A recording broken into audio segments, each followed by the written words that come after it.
Hi നമസ്കാരം. എല്ലാവർക്കും ഇന്നത്തെ പ്രീ മാർക്കറ്റ് റിപ്പോർട്ടിലേക്ക് സ്വാഗതം. അപ്പോൾ ഇന്ന് ഒരു അവധി ദിവസത്തിന് ശേഷം നമ്മൾ തിരിച്ചു വരുന്നതാണ്. അപ്പോൾ കുറേ കാര്യങ്ങൾ നടന്നിട്ടുണ്ടായിരുന്നു അവിടെ. ഒന്ന് മംദാനി ന്യൂയോർക്ക് മേയറായിട്ട് വരുന്നതും അത് ഒരു ട്രംപിനെ ട്രിഗർ ചെയ്യിക്കാനുള്ള ഒരു ട്രംപ് ഓൾറെഡി അസ്വസ്ഥനാണ്. ട്രിഗർ ചെയ്യിപ്പിക്കുന്ന കുറേ വേർഡ്സ് പുള്ളിക്കാരൻ്റെ ഭാഗത്തിൽ നിന്നുണ്ടായിരുന്നു. സോ ഈ ആരോടെങ്കിലും ദേഷ്യം കാണിച്ചുകൊണ്ടിരിക്കുക എന്നുള്ളൊരു സ്വഭാവം ഇനിയിപ്പോൾ അമേരിക്കയ്ക്ക് അകത്ത് തന്നെ കാണിക്കുമോ? ന്യൂയോർക്കിൻ്റെ ഫണ്ട് കട്ട് ചെയ്യുന്ന പരിപാടിയിലേക്ക് പോകുന്നെങ്കിൽ വീണ്ടും എക്കണോമിക്കലി അത് ബാഡാവും.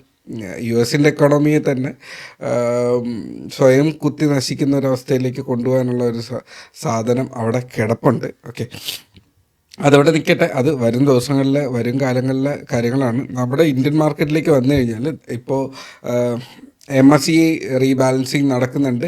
അതുപോലെ സെബിയുടെ പുതിയ റൂൾസ്, ബാങ്ക് നിഫ്റ്റിയുടെ പെർസെൻറ്റേജ് അഡ്ജസ്റ്റിംഗ് എന്നുള്ളൊരു സംഭവം അവിടെ നിൽപ്പുണ്ട്. സോ ദാറ്റ് ബാങ്കിങ് സെക്ടറിലെ സ്റ്റോക്കിലൊരു കാര്യമായിട്ടുള്ള അഴിച്ചുപണി നടക്കുന്നുണ്ട്. അതായത് ബാങ്ക് നിഫ്റ്റിയെ അഴിച്ചുപണിയുന്നുണ്ട്.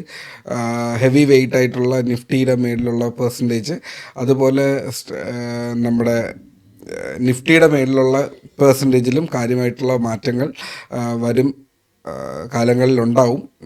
ഐ തിങ്ക് മാർച്ച് 31 വരെ 2026 ഇതിൻ്റെ കംപ്ലീറ്റ് ഇംപ്ലിമെൻറ്റേഷൻ വരിക. ഈ MSCI റീബാലൻസിങ് ഓൾമോസ്റ്റ് ഈ നവംബർ 18 to 24 അതിൻ്റെ വിൻഡോ എന്ന് പറയുന്നത്. സോ ഇത് അതിൻ്റെ അകത്ത് നടക്കുന്നുണ്ടാവും. ഇതാണ് മാർക്കറ്റിനെ ഇനി ഈ ഒരാഴ്ചത്തേക്ക് ഇല്ലെങ്കിൽ ഈ ഒരു മാസത്തിനുള്ളിൽ കാര്യമായ ചലനങ്ങൾ കൊണ്ടുവരാൻ സാധ്യതയുള്ള ഡേറ്റാസ് എന്ന് പറയുന്നത്. നമുക്ക് നിഫ്റ്റിയുടെ ചാർട്ടിലേക്ക് കിടക്കാം. നിഫ്റ്റിയുടെ ചാർട്ടിലേക്ക് പോയാൽ ഇതായിരുന്നു നിഫ്റ്റിയുടെ ലാസ്റ്റ് ഡേയിലെ ചാർട്ട്. ഓക്കെ, ഒരു സെക്കൻഡ്. ഓക്കെ, അപ്പോൾ രാവിലെ മാർക്കറ്റിൻ്റെ ഒരു അനാലിസിസ് എപ്പോഴും സ്ഥിരമായിട്ട് പറയാറുണ്ട്. ഞാൻ മോസ്റ്റ്ലി ഇപ്പോൾ കുറച്ച് ദിവസമായിട്ട് അവൈലബിൾ ആകുന്നില്ല എങ്കിൽ പോലും ഞാൻ അതിൻ്റെ അകത്ത് അനാലിസിസ് ഇട്ടിട്ട് പോകാറുണ്ട് അല്ലേ. അപ്പോൾ ഒരുപാട് ദിവസമായിട്ട് ഞാൻ പറയുന്ന 1-2 ലൈൻസ് ഉണ്ട്. 25,800, 25,880, 25,720 എന്നിങ്ങനെയുള്ള ലൈൻസ്. അപ്പോൾ ലാസ്റ്റ് ഡേയിൽ മാർക്കറ്റ് ഓപ്പൺ ചെയ്യുന്നത് ഏറ്റവും ലാസ്റ്റ് 600 ആയിരുന്നു ഞാനിവിടെ പറഞ്ഞിരുന്നത്. 660, 600. 660 എന്ന് പറയുമ്പോൾ ഞാൻ ഇവിടെ വരച്ചാൽ പോലും നിങ്ങൾക്ക് അതവിടെ കാണാൻ പറ്റും. ഇതാണ് ഓൾ ടൈം. ഓക്കെ, 660. ഇതിൻ്റെ സ്റ്റോറി പറഞ്ഞുതരാം. മാർക്കറ്റ് ഓപ്പൺ ചെയ്തു. ഇതൊരു ഗ്രേവ് സ്റ്റോൺ, ഇതൊരു ഷൂട്ടിംഗ് സ്റ്റാർ ആയിരുന്നു. പക്ഷെ അത് ഗ്രീനാണ്. എന്നാൽ അതിൻ്റെ പൊസിഷൻ എന്ന് പറയുന്നത് അത് താഴേക്ക് വലിക്കുന്നതായിരുന്നു. അതിനുശേഷം ഈ ക്യാൻഡിലോട് കൂടി തന്നെ മാർക്കറ്റിനകത്ത് ഒരു ഷോർട്ടിംഗ് ടെൻഡൻസി ഉണ്ടായിരുന്നു. സോ അതിനകത്ത് പൊസിഷൻ എടുത്തതെന്ന് എനിക്ക് ഓർമ്മയില്ല. മോസ്റ്റ്ലി പൊസിഷൻ എടുത്തിരിക്കാൻ സാധ്യത, ഒരു പൊസിഷനുള്ള സാധ്യത, ഈ ഒരു പൊസിഷനിൽ എൻട്രി എടുത്തിരുന്നു. പിന്നീട് പൊസിഷൻ എടുത്തിട്ടില്ലായിരുന്നു. അത് സ്ലോലി പ്രോഫിറ്റിലേക്ക് പോയി. അത് സൈഡ് വേസ് പോകുന്ന കണ്ടിട്ട് ആ ഒരൊറ്റ ട്രേഡ് മാത്രമേ അവിടെ ഉണ്ടായിരുന്നുള്ളൂ. അതിൻ്റെ പ്രോഫിറ്റ് ബുക്ക് ചെയ്തിട്ട് ഇറങ്ങി. പിന്നീട് മാർക്കറ്റ് സൈഡ് വേസ് പോകുന്ന കാരണം പിന്നെ പൊസിഷൻ എടുക്കാൻ പറ്റിയില്ല. ലാസ്റ്റ് ഡേ ഇതുപോലെ ഈ ഒരു ലെവൽ ബ്രേക്ക് ചെയ്യപ്പെടുമ്പോൾ അതിനകത്ത് എനിക്ക് പ്രോഫിറ്റിൽ ബുക്ക് ചെയ്യാൻ പറ്റിയില്ല. അതൊരു സ്ലൈറ്റ് SL തന്നെ തിരിച്ചു വന്നു.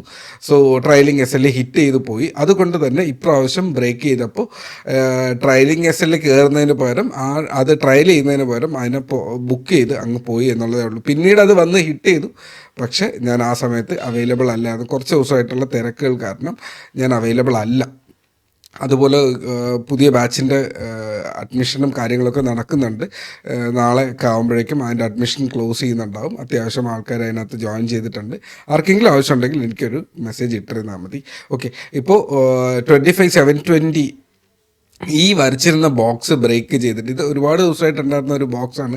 740 മേളിൽ ഇങ്ങനെ നിൽക്കുമ്പോൾ കുഴപ്പമില്ല. 740 ബ്രേക്ക് ചെയ്യുമ്പോൾ തന്നെ ഒരു നെഗറ്റീവ് ടച്ച് വരും. 720 താഴെ വന്നു കഴിഞ്ഞാൽ അത് കൺഫേം ആവും എന്നുള്ളതായിരുന്നു. അത് 720 താഴെ വന്നു. അത് സ്ലൈഡ് ചെയ്തു. നമ്മൾ സ്ഥിരം പറയുന്നത് 25,800 കഴിഞ്ഞാൽ 25,600 ഏറ്റവും മെയിൻ സപ്പോർട്ട് എന്ന് പറയുന്നത്. അത് സ്ലൈഡ് ചെയ്ത് ഒരുപാട് സമയമെടുത്ത്. ഇതൊരു സ്കാൽപ്പറിൻ്റെ മാർക്കറ്റല്ല, ഇതൊരു ഇൻട്രാഡേ ട്രേഡറിൻ്റെ മാർക്കറ്റാണ്. ഞാൻ കുറേ ദിവസം പറഞ്ഞിരുന്നു മാർക്കറ്റ് സ്കാൽപ്പറിൻ്റെ മാർക്കറ്റായിരുന്നു എന്നുള്ളത്. ലിറ്ററലി അത് എനിക്ക് ഫേവറബിൾ മാർക്കറ്റല്ല. ലാഭം എടുക്കാൻ പറ്റി, അത് വിട്ടേക്കുക. അത് ചെറിയൊരു ലാഭമാണ്.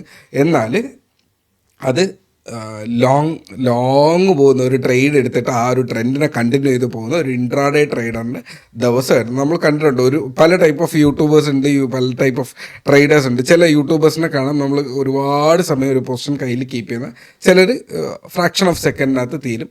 അപ്പോൾ അത് 2 ടൈപ്പ് ഓഫ് മെത്തേഡാണ്. അപ്പോൾ ഇത് ലോങ് ആയിട്ട് പോകുന്ന ആൾക്കാർക്ക് കിട്ടുന്നൊരു ഫേവറബിൾ കണ്ടീഷനായിരുന്നു. അത് അത്യാവശ്യം പോയി. ഇന്ന് ചിലപ്പോൾ അത് ഗ്യാപ്പ് ഡൗണിൽ കൂടെ എങ്ങാനും ഓപ്പൺ ചെയ്ത് കഴിഞ്ഞാൽ അവരുടെ ട്രേഡ് പൂർത്തിയായി. അതാണ് അതിൻ്റെ കാൽക്കുലേഷൻ എന്ന് പറയുന്നത്. അവർ അത്രയും റിസ്ക് എടുത്ത് അത്രയും ടെൻഷൻ അടിച്ച് നിൽക്കുന്ന ഒരു സിറ്റുവേഷൻ എന്ന് പറയുന്നത് ആ ഒരു എക്സ്ട്രാ പ്രോഫിറ്റ് അവർക്ക് കിട്ടുന്നു എന്നുള്ളതാണ്. അത് വല്ലപ്പോഴും മാത്രം നല്ല പൊസിഷനിൽ കയറി പോകുന്ന ഒരു ട്രേഡിംഗ് മെത്തേഡാണ്. ഓക്കെ, അപ്പോൾ ഇത് വന്ന് ഓൾമോസ്റ്റ് യെസ് ഓക്കെ, നമ്മുടെ സപ്പോർട്ട് ഏരിയ ഹിറ്റ് ചെയ്തിട്ടുണ്ട്. ഇനി എന്താണെന്ന് ചോദിച്ചു കഴിഞ്ഞാൽ 25,500 എന്നുള്ളൊരു ഏരിയ ഉണ്ട്. ഇത് ഏറ്റവും ഇമ്പോർട്ടൻ്റ് ആയിട്ട് സൈക്കോളജിക്കൽ നമ്പറാണ്. ഇങ്ങനെ ഒരു ലൈന് കാര്യമായിട്ട് ഇല്ല, എന്നാൽ ഈ ഒരു ഏരിയ അടുത്തെത്തുമ്പോഴേക്കും മാർക്കറ്റിൽ ഓക്കെ മതിയായി എന്ന് തോന്നുന്ന കുറേ ആൾക്കാരുണ്ട്. അപ്പോൾ ആ ഷോർട്ടിംഗ് പൊസിഷൻസ് കവർ ചെയ്യും. ഷോർട്ട് കവറിങ് വരാനുള്ള സാധ്യത, തിരിച്ച് വന്ന് ഇത് ബൗൺസ് ചെയ്ത് 25,600 പോകാനുള്ള സാധ്യത വരാറുണ്ട്. ഇല്ല, ഇത് ബ്രേക്ക് ചെയ്ത് കഴിഞ്ഞാൽ വളരെ താഴേക്ക് അത് പോവുകയും ചെയ്യും. ബിക്കോസ് അറ്റ്ലീസ്റ്റ് 26,000 ബ്രേക്ക് ചെയ്തപ്പോൾ നമ്മൾ തിരിച്ച് കയറുമെന്ന് വിചാരിച്ച് നമുക്ക് 25,500 വന്നു. ഇതും ബ്രേക്ക് ചെയ്ത് കഴിഞ്ഞാൽ പിന്നെ അടുത്ത് 25,000 റേഞ്ച്, 25,240 ഉള്ളൂ. സോ ആ ഒരു ഏരിയയിലേക്ക് പോകേണ്ടി വരും. മാർക്കറ്റിൽ ഇപ്പോൾ തൽക്കാലം അത്രയും താഴേക്ക് പോകാനുള്ള ഒരു ഡേറ്റ ഞാൻ കണ്ടില്ല, കാണാനുള്ള സാധ്യത ഇല്ല.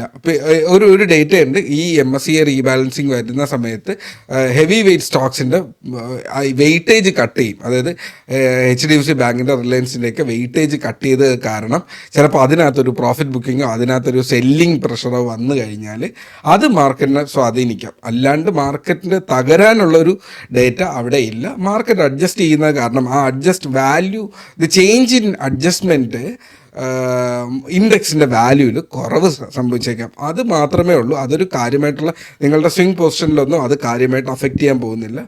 ഇൻഡെക്സ് അഡ്ജസ്റ്റ് ചെയ്യുന്നു എന്നുള്ളത് മാത്രമേ ഉള്ളൂ. ഓക്കെ, അപ്പോൾ ഇന്നത്തെ ലെവൽസ് നമ്മൾ നോക്കേണ്ടതെന്ന് പറഞ്ഞാൽ 550, 560 ലെവൽ, ഇത് ഈ ഒരു ബോക്സിൻ്റെ ടോപ്പ് എന്ന് പറയുന്നത് ഒരു ഇമ്പോർട്ടൻ്റ് ഏരിയയാണ്. താഴ്ന്ന് വരുമ്പോഴാണ് ഈ ഒരു ലൈൻ ഇമ്പോർട്ടൻ്റ്, മേളിൽ നിന്ന് വരുമ്പോൾ അല്ല.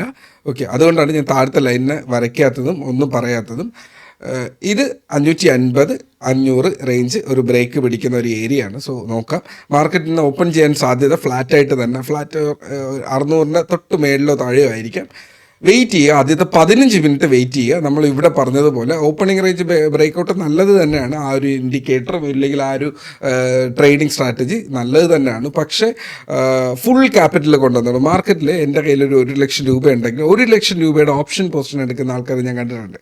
അവർക്ക് ഇത് സ്യൂട്ട് ആകത്തില്ല. ഇത് ഭയങ്കര റിസ്ക്കി ആയിട്ടുള്ളൊരു സംഭവമാണ്.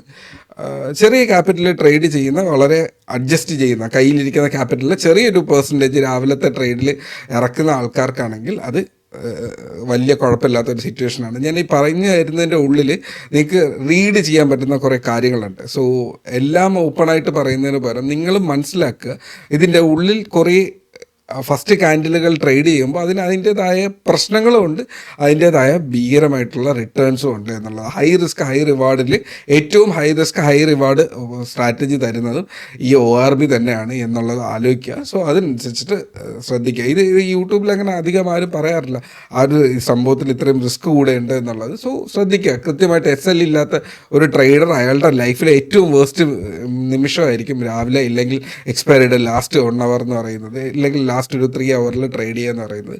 സോ അതിനെപ്പറ്റി പറഞ്ഞ് മനസ്സിലാക്കേണ്ടത് ഇമ്പോർട്ടൻ്റ് ആയിട്ട് തന്നെയാണ്.